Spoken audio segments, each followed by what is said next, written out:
I've done a few shows this year on Cell TV about breast implants. Well, I didn't really cover the emotional side of breast implants, the why you may have gotten breast implants or why you're on the fence of removing them. But this next guest, Sarah Stewart, being from the modeling world, she tackles this hard, and she is a world changer now. She goes beyond breast implants in this interview into dieting, into the addictions that go from one thing like breast implants to the next. But I think the magic in this interview is the details that she gives about how she changed her thinking and ultimately her life.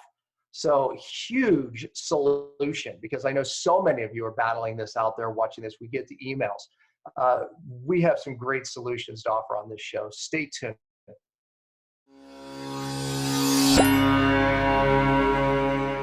Welcome to Cellular Healing TV. I'm Ashley Smith, and holistic health practitioner Sarah Ann Stewart is joining the show today to share her personal journey with breast implant illness and eating disorders, and how in return she has become an advocate for body positivity, healing relationships with food, and redefining self-love. Sarah leads a mindfulness-based private coaching practice in Los Angeles, and her unique heart-centered approach has helped hundreds of women across the globe make sustainable lifestyle changes and heal their relationship with food and their bodies. So let's get started and welcome Sarah Ann Stewart and, of course, Dr. Pompa. Welcome, both of you. Thank you. Yeah, well, we're excited to have you. I said right before we started the show, Sarah, that this has been a passion of mine this year, this breast implants. And the reason why is because I've run into it now so many times with women not getting well, wondering what's going on, their hormone dysregulation, all the typical symptoms, and it ends up being breast implants. However, we haven't done enough, borderline any, on dealing with really the problem here, meaning what self-image, right? So many women have watched our show, we've gotten the emails, and it's, well, maybe this will help me get well, right? But really, even if they believe that it is, it's this body image and the stigma and all of that they're really dealing with. So you bring a very unique answer here. And I think some solutions that we haven't brought on other shows that are really important. This goes beyond breast implants. Yeah. This goes into chronic dieting. I believe you have some really unique answers here that we're going to hit on this whole show. So big show. Can't wait. Thank you. Thank you so much for having me. It's an honor to be here. And I am so grateful and privileged to be able to talk about these topics. Well, you're not afraid. You're a beautiful woman. You have obviously battled this in your arena and everything that you've done. And I said, hey, if you're not the role model yet for women, you need to be. Let's help you get there. Because I'm being really serious, because most of the women watching this really aren't making the move. They're not going, okay, that's it, I'm getting these breast implants out. And it's because there is a bigger issue here. Right. So let's start with your story, then let's go right after it. So tell me a little bit. Yeah. So I grew up in a really holistic environment. My father was a public speaker. He traveled the country talking about the mind-body connection and psychology and why we should be meditating and doing yoga and all of these things that were really woo-woo back in the day. We would go from town to town and there was no internet. So we would knock on doors and hold these different classes in halls and schools and so forth. And so I grew up in a world that was really, really holistic. And then when my father was diagnosed with the devastating news of terminal cancer, he looked at the doctor in the face and said, have you ever seen a miracle? And the doctor said, no, in the 20 years of doing this work, I've never seen one. And my father said, you're going to see one. And he went home and went against all medical advice and started going on a very clean vegan diet, studying the Gerson program, the Hippocrates Institute, doing these different protocols and with more, and really diving into what had happened throughout his life where his body was able to get sick, right? And so he dove into all of these different, on the nutrition side, the healing protocols that would heal his body. And then he was also doing the emotional, mental, spiritual work as well. So I witnessed my father completely cure cancer after 7 years, or 7 months, sorry, 7 months. And he's been cancer-free for 20 plus years. Wow. And so I had this profound knowledge of holistic health growing up, but I was scouted to model when I was 15, and within a week of signing my contract, I developed a series of eating disorders that lasted for a decade. Go figure. And I went into this thinking, oh my gosh, I have such a good head on my shoulders. Look at this family that I come from. Look at my father. I'm going to be okay. I just want to see the world. And this, scout promised me that I would become a star and make all this money and get to have this experience. So I'm like, what could go wrong, right? Flash forward 10 years, I was told by a doctor, if you do not leave this industry, you are going to lose your life to anorexia and a series of other eating disorders. And I thought to myself, how has this happened? The amount of shame and guilt and just pain inside of me, looking back on my life and thinking, I can't call my parents. I'm addicted to Adderall. I am now addicted to laxatives. I'm anorexic, bulimic, like all of these things, which you would never expect coming from how I was raised. And so on one hand, I had this beautiful knowledge of how food is healing. And on the other hand, I saw it basically destroy my life. And so I thought the answer was give up my career as a model, pick up my bags, go backpacking. But what I didn't know is that your mind goes with you everywhere that you go. Damn. So I'm trying to run from this problem by shutting off social media and leaving my career behind. And the anxiety got worse. And then I went back to school for nutrition, and the anxiety got even worse because I was studying all these different protocols, but yet I didn't know how to actually listen to my own body. I hadn't made the connection that I actually had this intuition inside of me that could lead me to the direction of what was best for me. And so it was a long journey. I ended up turning to meditation, mindfulness, reprogramming the subconscious beliefs and stories and all of these things that I had picked up for 10 years. And after working with a meditation teacher for a couple years, I finally was free of these addictive patterns. And then from when I was modeling, I had gotten breast implants to keep my career going. And then I started to get really, really sick. And I realized that I didn't know what was going on for several months. I went from doctor, come across some posts about breast implant illness. I ignored it some more until so many women were coming out, and thank God for social media, because all of these other courageous women were standing up and speaking out. And I was like, I think my doctors are missing something. So went back to my doctors. My doctor said, not your implants.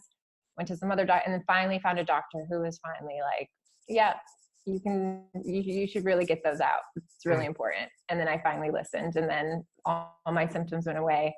And a year later, I'm symptom free and have my life back. So, I mean, your whole story hits on what I say all the time, right? It's physical, chemical, or emotional. Mm-hmm. Obviously, you had emotional things, right? And you right.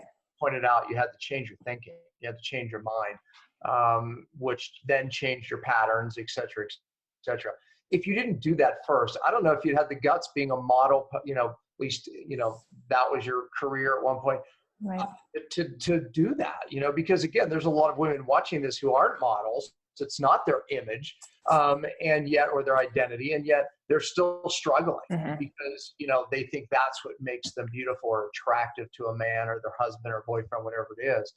So you had to go through the mind change, and then, okay, the physical interference you had to remove, you got your life back. But always it's typically both. It's the mind and the physical that play into this. So, all right, let's focus on this mind change, because as I pointed out, a lot of women watching this won't even be able to take the jump because, they're thinking about their body.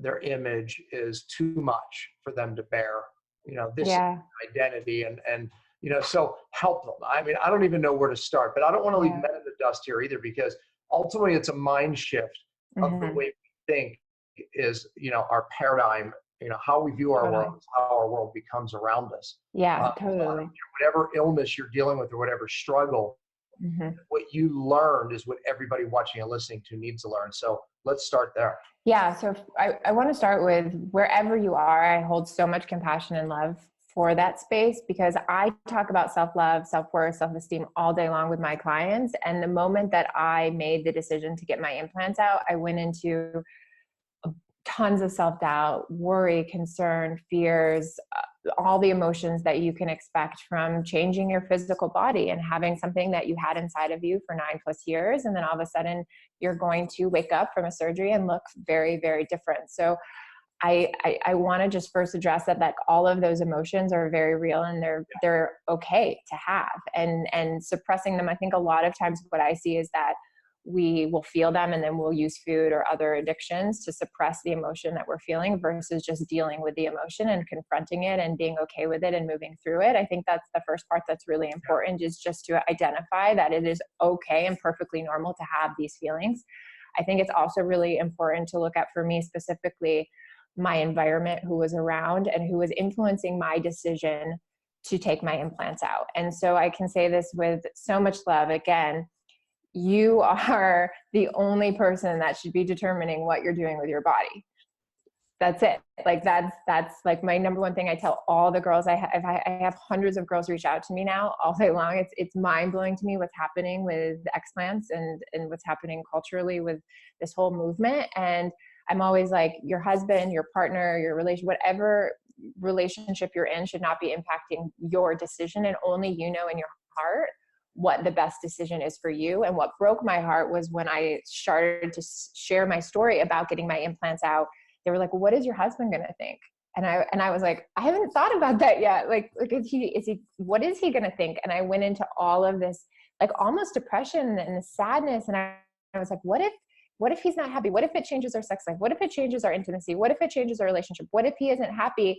Instead of connecting to myself. And I had to pull out all of my resources, the forgiveness letters, the affirmations, the meditation, the mindfulness component, to sit in front of the mirror naked and say, I love my body regardless of what even my husband thinks, right? Like, this is my body. I'm in this body. I'm the only person that has control over my health. And this is the step that is needed 100% to get my health back in line. And I'm going to stop negating all of these other women on all of these stories and telling myself that it might not be my implants, and doing tens of thousands of dollars in detoxing to, again, try to prove that it's not the implants.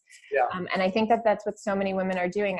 I get messages from women who are like, well, what kind of implants do you have? Oh, thank God, I don't have those implants. I'm like, that's it. Yeah. It's all implants. Yeah. Like, it's all implants. It's all implants. And I'm like, it doesn't matter if it's saline or gel or like whatever. I'm like, just because I had a certain implant doesn't mean that I'm the only person to get them with this type of implant. I'm like, so I think a lot of times we're trying to pinpoint, like, is it really the implants? And I can just speak from the women that I've spoken to. And again, everyone's different, but if something is suppressing your immune system where you can't get better, whether it's your thyroid, your adrenals, why not take them out, right? Well, why not? And the why not is where we're going here, right? It's the image that they have. Right. Okay, so back up, right? You said that you had to sit in front of a mirror, look at your body, and say, okay, I love my body. Okay, that was maybe the beginning. Take us through more, because you nailed it. I can't tell you how many women are watching this right now that are exactly in the battle where you said, right? Mm-hmm. How's this going to affect my relationship with my husband? How people view me? It's all of that self-talk. And if you don't have that, I don't even know how you wouldn't. Of course you have those. Everyone does. So yeah, of course you have it, because there was a reason why you got them in. Because if you loved and that was the part for me. Yeah, good point. That was the part for me. It was, wow, I have to have so much compassion and love and understanding and forgiveness for myself, because 9 years prior, I sold my car. I called my father in a moment of shame and said, I need the money. And he was like, what's happening? I never called home for money before. And I went in and I signed the docs, and 2 weeks later I had implants. And I didn't even think about the repercussions of this action until 9 years later. It was just like in, out, done. Well, because everybody's doing it, right? Totally, because I was told that you have to have certain proportions to be a model and to sell lingerie. And then those stories and those beliefs, even if you're not a model, are transpired to the mass media because of marketing. And what blows my mind is that I just did this piece on, I looked at a magazine from 1954, and it's the same marketing tactics as they're using today. So to think that we've been immune to these marketing tactics and how they're selling things, we haven't been. And so we have to identify that these stories that we're holding aren't our stories. They're stories our grandmother told our mothers told us, you know, kids on the playground told us, what we're seeing on social media. There's CGI and AI bots now that try to manipulate the way women feel about themselves. It's like, this is a massive problem, but only we have the power to change culture. Yeah, I mean, it even can, you're right. I mean, we have the power to change culture and how we perceive culture, right? Because, you know, we can't affect the boy on the playground who was giving attention to the girl with the bigger boobs, and that's still in your head. I mean, come on. I mean, those realities happened, right? I mean, it's like, because boys going through puberty, it's like, hey, that's different, right? It's like, I mean, that's the reality. And girls are like, oh, he's attracted to that girl. She's not as pretty as me, but look what she has, right? I mean, you know, the psychology gets started there, right? How do we unwind it, Sarah? I mean, yes, and then reinforced by advertisements and culture, and, you know, so it's reinforced from the playground all the way to now. I mean, that's a lot of changing my thinking. I mean, if I'm a woman thinking about this. 100%. And the number one thing for me was radical self-responsibility. It was the responsibility that these thoughts in my mind are not my thoughts. They're part of what I was conditioned to believe growing up, but I will no longer allow the thoughts to dictate my reality of my life, and most importantly, my health. And I think when I was able to separate that this is just a thought and it's moving through my mind and it doesn't define me, it doesn't define my worth, it doesn't define my self-esteem, my self-confidence, I can literally disassociate myself from the thoughts that are coming in of fear, worry, concern, who will I be without these implants, and get back to my truth, which is I'm worthy of everything I desire, with or without implants, with or without blonde hair, with or whatever it is, right? Whether I was looking a certain way or being a certain way, and I just had to keep separating what was my truth and what was not my truth. And at the core of who you are, you know what your truth is. And I just believe everyone is worthy of a beautiful, healthy life. But I understand deeply that these beliefs are so ingrained in us. But through forgiveness, I did a lot of forgiveness work around the girl who wanted her modeling career to continue, and the reason I got them. And I think that that's almost the place to start for a lot of women. It's like, why, when you were 19, did you make the decision? Why did you make a decision for this guy that you were dating at the time? I know from myself, and I'm speaking candidly, like, there were so many times I wanted to change my body type for the person I was dating.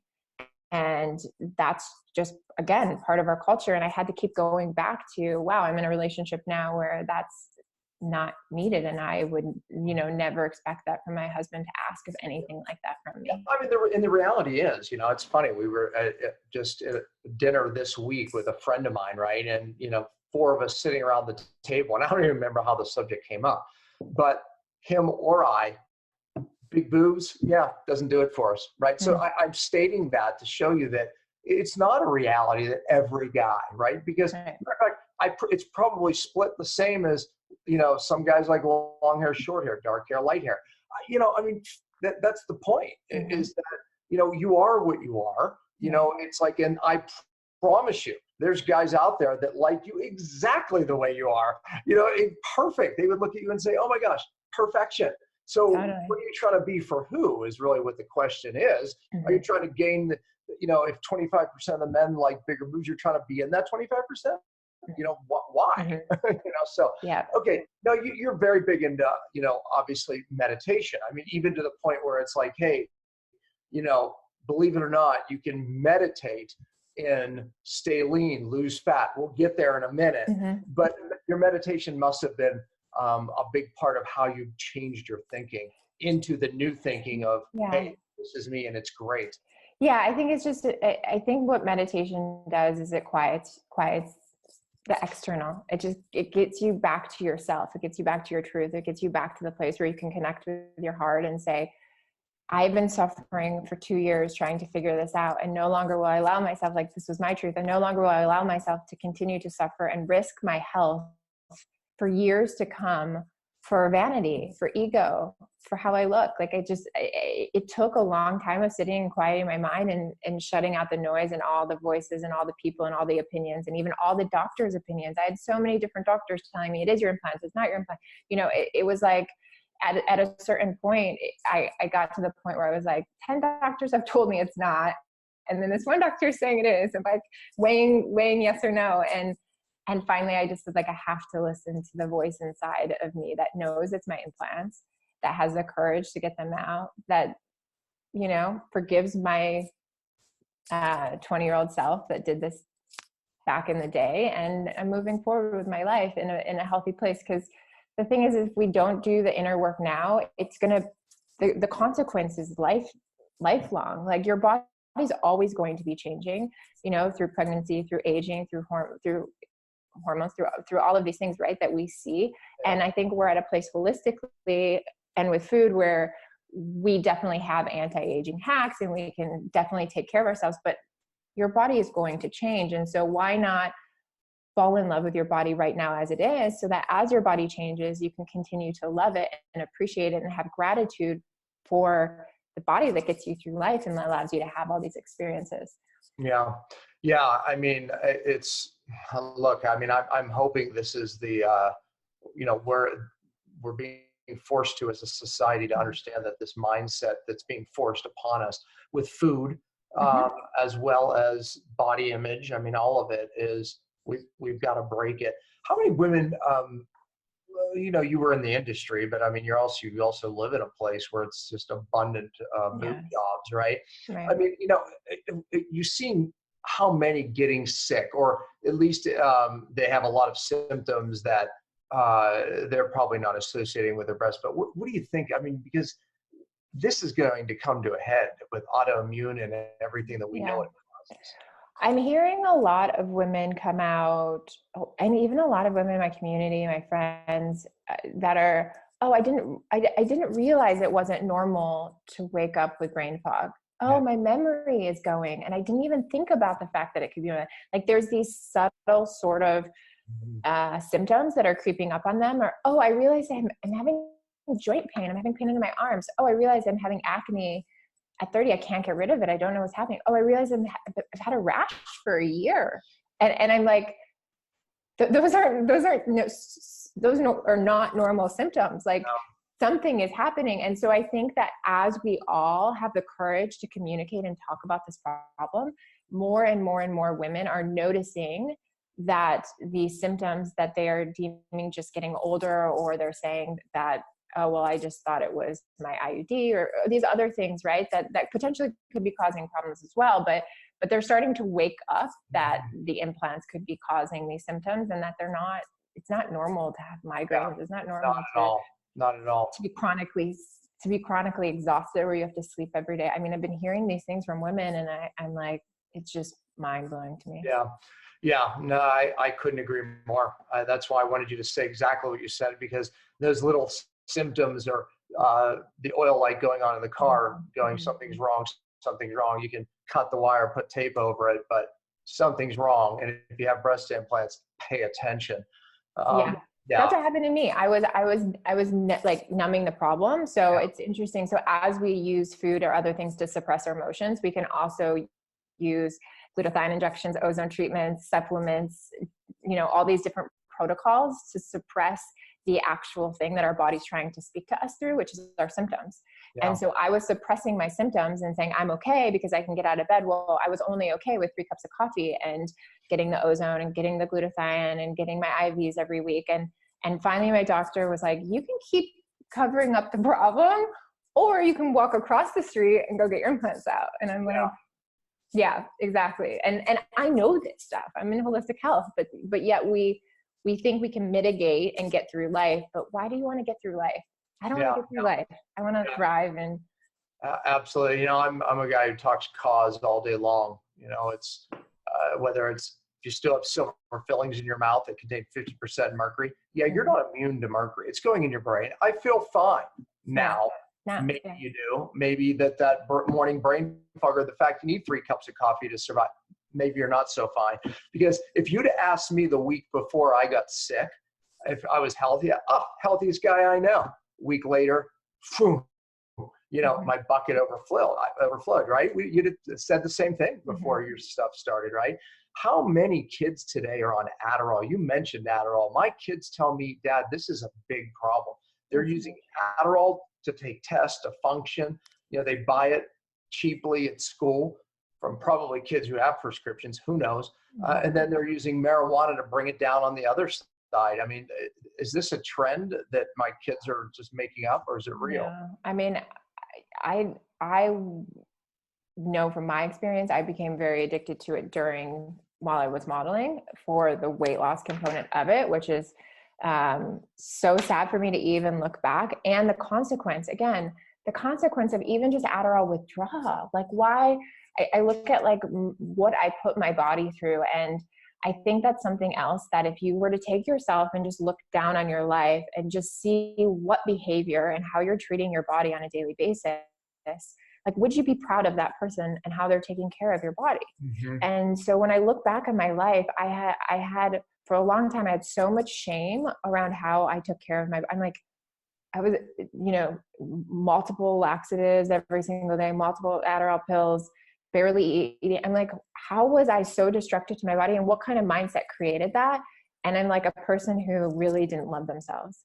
I cannot blame the modeling industry. I cannot blame my agents. I can't even blame media or social conditioning, because I'm like, at the end of the day, I made these choices to my body, and I chose not to do the inner work for many, many years to get to a place where I love myself, where I can look at social conditioning, I can look at media, and I cannot get triggered by it anymore. I can say, oh, that's nice that this advertisement wants to advertise in that way. That I feel sad that they're, exploiting girls. Because like what you've done is you've changed your thinking. Woken up to the fact that advertisement, I know exactly what they're doing. Yeah. I control my identity. I control who I am, right? I mean, but everybody watching this, that you have to go through that mind change, right? I mean, I see that. I see that people, when I coach people for their health, there's a certain mindset that I can tell right away that they're going to get well. And I try not to take these people on now, that there's a mindset that they're stuck in a bad way of thinking, the same thinking that got them there. I train doctors, and I just did a mastermind where I was talking about functioning from your true identity, right? So getting breast implants immediately warps your true identity. And the point is you're never fully happy until you're functioning from your true identity. You're never fully successful, So in other words, there's just a non-authenticity that comes about when you're not functioning fully in your identity. So the mind shift that I see you made, it was being completely identifying with your true identity. So what I told them to do is make a timeline. Go back into your life, whether it's kids on the playground, whether it's teachers, family members, brothers, sisters, events, and look at times that may have warped your identity. And go back and revisit those times and change the way you think about those times. And then it's easier to oftentimes come. We all have to do this, by the way. Yeah. At every level, right? Yeah. Did you do anything like that? Did you go back? Well, I guess you said, you went back at 19 and said, hey, I forgive myself for doing this. You had to go back at those times and reevaluate them. Yeah, I think a powerful thing for me with the timeline was just seeing that my insecurities and my addictions got transferred from one thing to the next until I was able to really dive deep into the inner work. And when I met my coach, Andresh, who teaches meditation, he said, you are going to have to unlearn all the ways that you were taught to suffer. And you're going to have to unlearn this with an immense amount of courage, because it's going to shake your identity. It's going to shake everything you know to be true about yourself. And that takes courage. It's hard. It's challenging. And what I realize a lot with women that say, oh, what are your thoughts on breast implants? I'm like, I'm not going to discourage you from getting them, but I do recommend for 6 months to a year to get a life coach, get someone to help you with self-love, self-worth, self-confidence, loving yourself. And so many women have reached out to me and they're like, oh, wow, I didn't need them because I healed the pain that existed in me that I thought the breast implants would give me. But what I see so often is people get the breast implants and they want the next thing and the next thing and the next thing, because they keep thinking these external things are going to fuel the insecurity that lives within them. But when they heal the wound from their childhood, from their father, from their mother, from whatever happened, I had to do this with my mother. I realized that the only reason I was in the modeling industry was because of my relationship with my mother, and I wanted external validation and love from someone outside of myself. And when I healed that wound, everything started to shift, and I was no longer looking for all these things to heal that place in myself because it was already healed. Is this a safe question to ask then? Yeah. If we say to women, okay, why do you want the breast implants, or why did you get the breast implants? Should they evaluate that first? Because the answer, I think, it would be, I want to look better. Then you would say, well, why do you think you look not good? And then you would back up to say, I mean, is that a good thing to back into? Yeah, I think inquiry and question is always such a profound way to bring forward your truth. And you know, I'm just speaking for myself. I cannot speak for any other woman and their desires and what place those are coming from. But I just know when I've done the inquiry work where I write a question of like, why did I want my implants? And then you just free flow, right? You know, what are they providing me? Was it safety? Is it comfort? Is it love? What are the reasons behind the AADP? And you allow yourself to free flow on these type of questions. Yeah, that's what I want to hear. That's the free flow. Yeah. You're free flowing on those questions. Love comes to mind, right? That's why security, whatever it is, write it down. That's what you're saying. Yeah. I want to find my partner. I want to find my soulmate. Like these things are very normal and they're okay. And so I don't want to shame anyone for wanting them for those things, but I just want to address that the healing is always going to be internal. Before or after the implant, we have to heal the part of ourselves that feels less than. Otherwise, in 10 years, it will be something else. In 20 years, it will be something. We'll always be searching outside of ourselves. That's the point, is that it's going to be the next thing, because you're not really satisfied with your true identity. And then therefore, I mean, you may get the guy, but it could be the wrong guy. Maybe not, could be. You know, I mean, a lot of bad things can happen because you're not identifying with the true identity. But so it's never too late. That's the whole point here is, you know, evaluate why, evaluate what it makes you feel like with or without. And, you know, I think you have to dig into these hard thoughts and topics. And then when you do, then you have to start telling yourself a different story, correct? Right. I mean, that's what you did. That's what I'm hearing. And I think we also need to empower other women to make choices based on their health. And so one thing I recognized when I got my implants out, I would say 90% of the questions were, how do they look? Are they saggy? Do you have scars? Do you like your doctor? Did she do a good job? Maybe 10%, maybe 5% of the questions was, how are you feeling? Are you feeling better? Are your symptoms gone?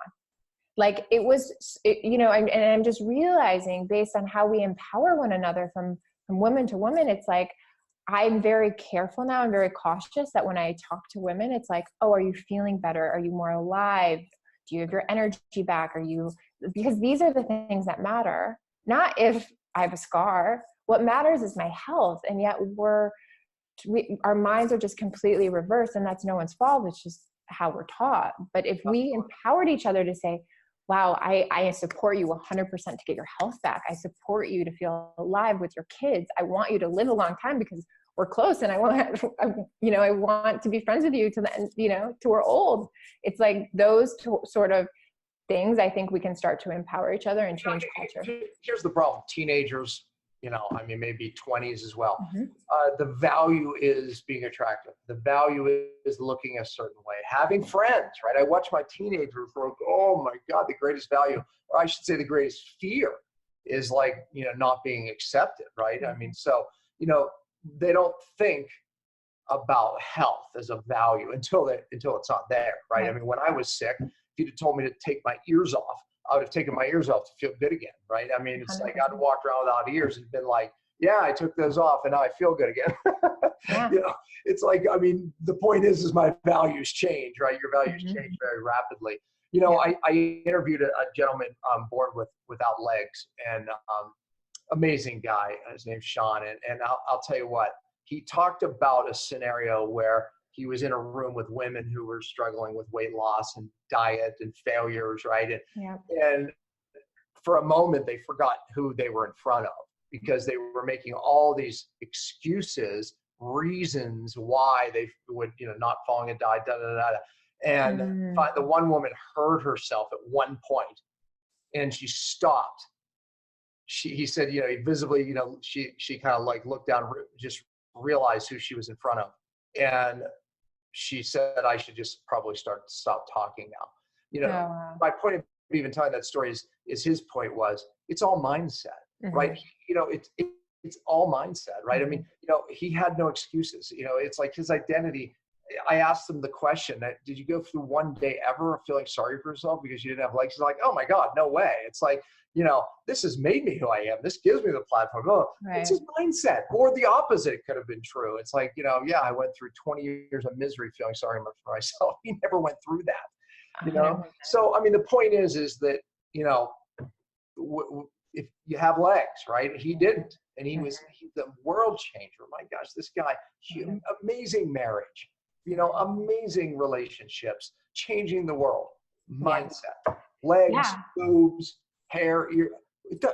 Really, it's a choice. It's still a choice, isn't it? Yeah. I don't think we're going to, at the end of our life, I don't think we're going to be like, I wish I cared more about that 20 extra calories I ate today, or that extra, thing I binged on, or the margarita I had. Like, we're going to be like, did we live? Did we enjoy our life? Did we have fun? Did we play? Were we excited? It's like, we're not going to sit there and think about, oh, I wish that I would have had, smaller thighs. It's just, it's not going to be the thing that we wish we would have worried about more. And I just think when you look back on your life, where are you investing your energy?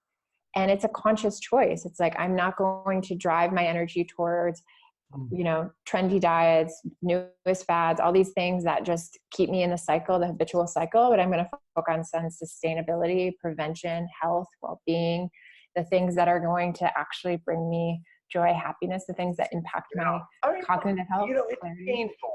It's painful to get rejected, right? I mean, we've all been there, right? I mean, I had dyslexia. I mean, we have a story, but it's painful nonetheless. And I think that because it's so painful, we do a lot of things to avoid it, right? And we do a lot of destructive things trying to avoid it because we were hurt at one point. It's like, I so always try to get my children and those God puts before me to understand, that it's choice, life and happiness, and saying, I'm done with that thinking. It's a choice. Am I oversimplifying it? But it's like, I know when I look back at my life, and I interview successful people like you, that you said you made a choice, right? It's like, there was a decision made. I'm just done thinking that way. It's getting me nowhere. It's leading to this, that, and the other thing. I mean, could it be just that easy as saying, okay, I know I don't want to be hurt anymore, but you know what? I'm choosing to protect myself, which is ultimately hurting me. Yeah, I think it can be. I think there is quite a bit of, I wouldn't say willpower, discipline, but we have to become conscious that in every moment we have the choice. We can say we have the choice, and then every moment we have the choice again, because our subconscious is, dictating 95% of our choices to some extent. But I believe that the better we feel in our bodies, the better our choices become. And I always see that people heal their addictions with food, and they create this food freedom when they heal their relationship with their body. Because when you heal your relationship with your body, you're not going to want to put that stuff in your body. Like, I love my body so much that yes, I'll have a glass of wine and a piece of cake once in a while, but the most part, I want to nourish and care and take care of my body as well as I possibly can. Yeah. I agree. Okay, let's complicate this even just a little bit. And I'm serious, because I always think of my viewers, right? I think about the viewers going, okay, look at you two. You two are thin. You don't have my problem. I'm 200 pounds. I'm 250 pounds, whatever it is, right? What do you say to this person? Meaning that, look, I sit in front of the mirror and I don't care what you say. I don't like what I see. Yeah. Right? Like, what do you say to this? Yeah. Well, I think we have to be very careful, especially now that your size or how you look on the outside does not dictate what's happening inside your mind. And we have to be compassionate and loving towards everyone, because we have no idea what they're experiencing in their mind. You know, even though I might look a certain way, it doesn't mean that I don't go home and doubt myself or have fears and have my own anxiety and so forth. That's a great answer, because Yeah. I sat as a boy and I was stupid. I couldn't read. I had dyslexia, right? I mean, so that's a great answer. So in other words, okay, yours is that. You don't know mine. Yeah. Mine this. You know what I'm saying? I don't care what it is. We still have to change the way we're thinking Yeah. about ourselves. And then the symptom may be weight loss resistance. The symptom may be, you know, whatever I was dealing with, the insecurity and acting out, blah, blah. You know, it's like, but you, no matter what, we have to be comfortable here. Yeah, I can say when I was a size 0, when I was a size 14, I was miserable on both sides of the spectrum. I was close to 200 pounds and I was still absolutely miserable. And I was 108 pounds and miserable. So your size and your physical appearance doesn't dictate your happiness. And I think so often we look at social media and make the assumption that these people look a certain way so they're happy. But some of the most miserable people I know are Instagram models and people who are celebrities and people who look and appear like they have perfect life, but behind the scene, you have no idea what's happening. I guess if you could be whatever way you would say is perfect, right? Unfortunately, you have to have the same brain. And that was your point earlier, right? It's like, you know, you're running from it, but it's like, unfortunately, my brain had to come with me. So 100%. if you're 250 or 125 or whatever it is, it's like, unfortunately, you have the same brain. Yeah. So you're going to be just as miserable and uncomfortable here as you are here. That's a fact, unfortunately, right? Yeah. Yeah. I remember when I hit my like dream weight and I looked at the scale and I'm like, wait, I'm supposed to feel elated and excited and so happy right now. And I was like, nothing has changed. Now I have to maintain this. Like there was no peace, there was no joy, there was no happiness, there was no fulfillment that you get from actually recognizing and disconnecting from your body and connecting to your truth and the place within you, your soul, the part of you that has a purpose, has your why, has your mission, has all of the reasons why you are on this planet is so much greater than your physical body. And so when you connect to those places in yourself and recognizing that you have this reason to live, then it's so much less about your body and fitting into your jeans. And if the jeans don't fit, you know, you stretch them out, you do some lunges and you buy a new pair. I mean, arguably you can make the argument, hey, he didn't have legs. You're 250 pounds. What's worse? I mean, I would say not having legs, and he chose to be absolutely happy and he's changing the world. And he's absolutely amazing, has an amazing relationship. So it's a mindset. It really is. And then now let's make the argument though. So once you get the mindset, now that was what transformed your life. So all of a sudden now the weight problem is being the symptom can actually, because let's face it, I would argue that, you know, being 200 pounds, you have a bigger problem. And that's some of the health issues that are coming. So, you know, but the mindset shift then can actually help you with the health issue, you know, and obviously you start losing normal amount of weight. You talk about that. Yeah, I think we have to be conscious too of when I was gaining weight. Again, as I shared, I left and I was like, oh, I love myself now. I'm out of the modeling industry. I can do whatever I want with my body. So I can drink, I can like party, I can eat fast food. And so again, I was like, oh, I love myself, and loving myself looked like doing whatever I wanted. But then, like you said, from a chronic sickness side of things, had no energy, was exhausted, felt like shit every day, brain fog, the same sort of symptoms that I was just experiencing with breast implant illness because I was eating fast food and not caring for myself.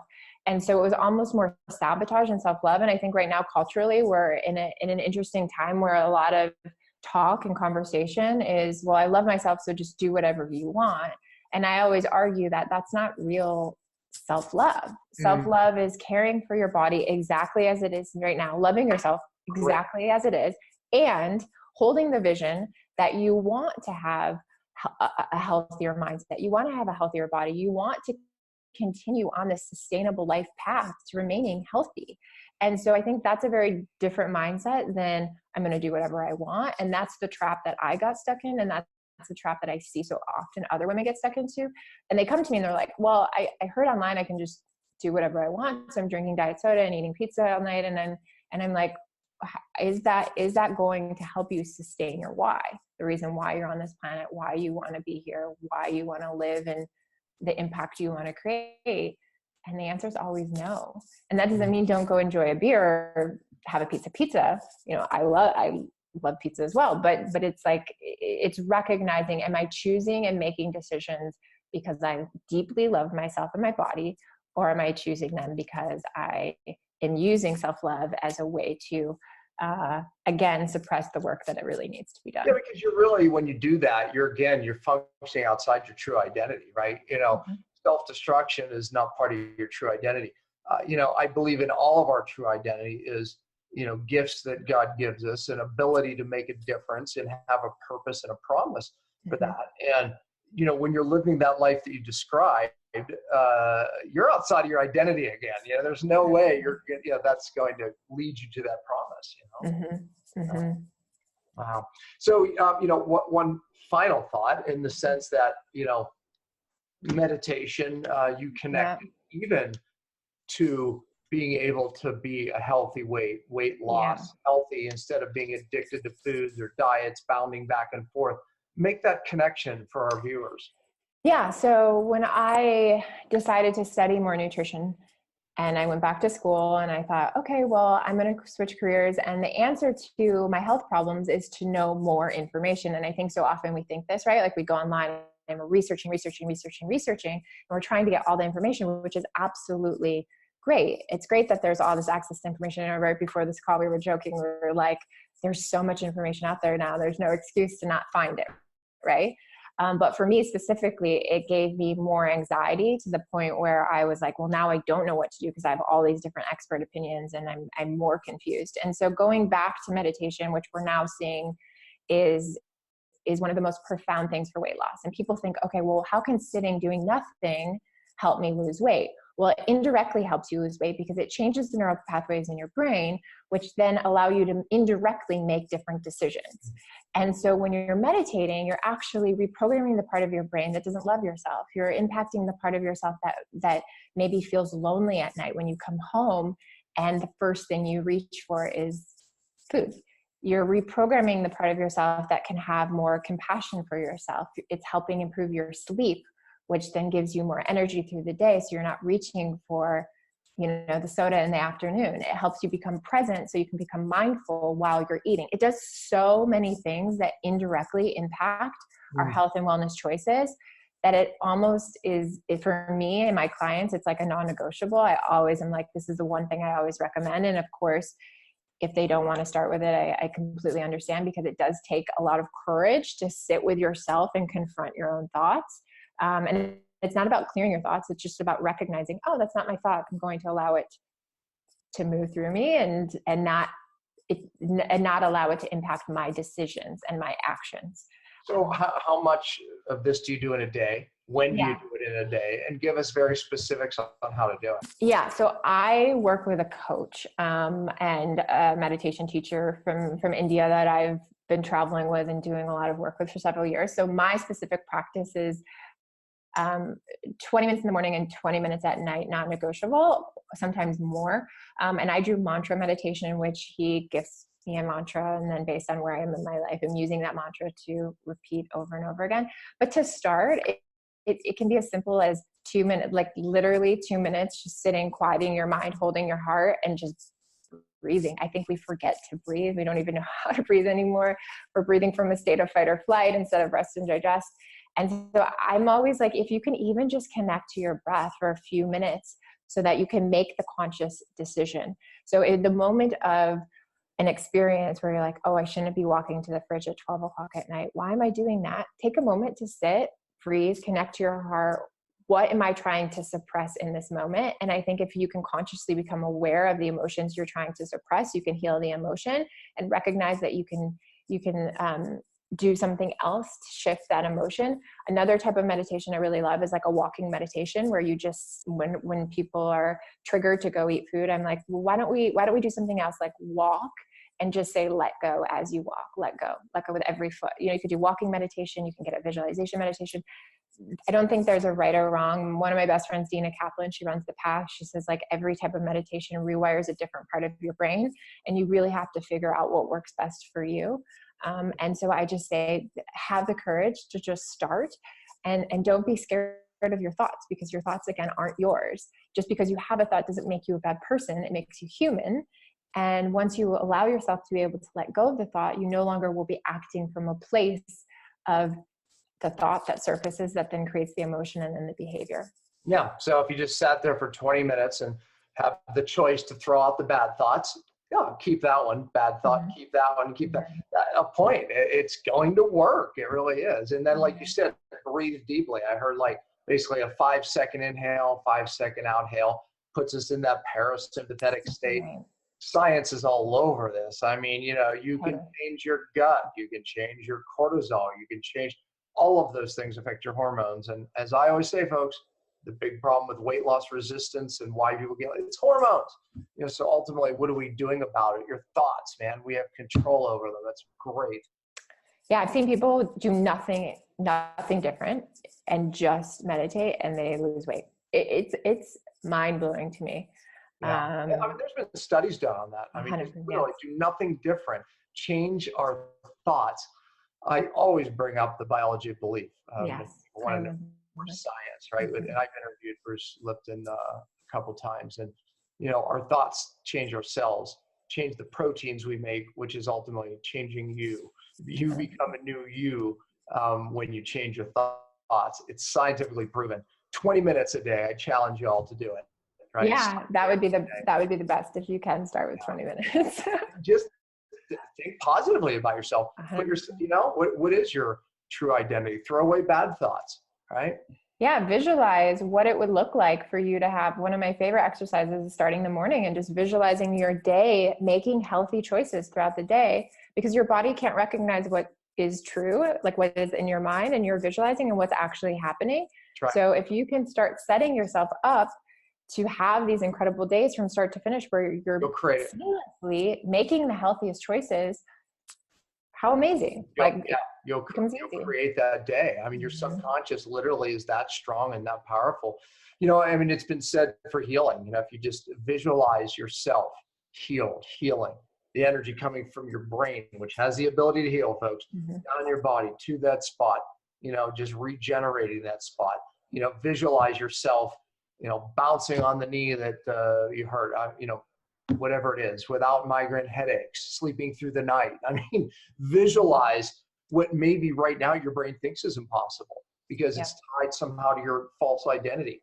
But if you change the way your subconscious, you start visualizing that, you said it, your brain doesn't know any different, and then it becomes that reality. Isn't that cool?